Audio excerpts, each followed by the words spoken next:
Ghost Month na ngayon, bukas na ang gates of hell.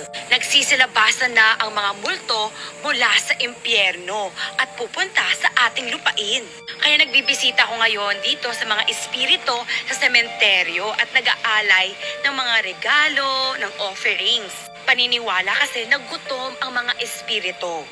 At kung hindi natin sila pakainin, pasayahin, paglalaruan nila tayo, baka maaari tayong malasin o magkaroon ng aksidente dahil maghahasik sila ng lagim.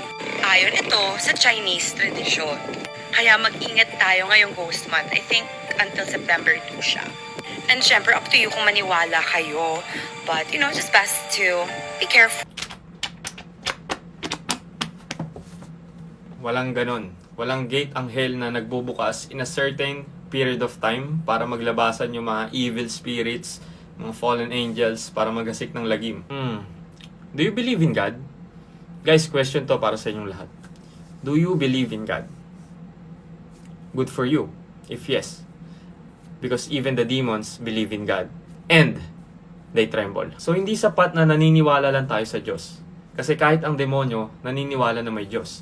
At nangangatal pa sila. Kaya kung sinasabi mo na may pananampalataya ka sa Diyos, kailangan naniniwala ka rin sa salita niya.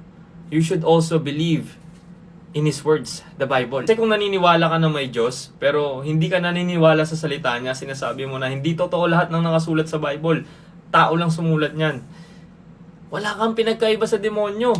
Mas okay pa sa iyo yung demonyo kasi sabi sa Bible, even the demons believe in God and they tremble. I don't know what to say. Check nyo yung pina-follow ng mga anak nyong bata. Kasi kung ganitong klaseng mga video ang ina-absorb nila araw-araw, delikado.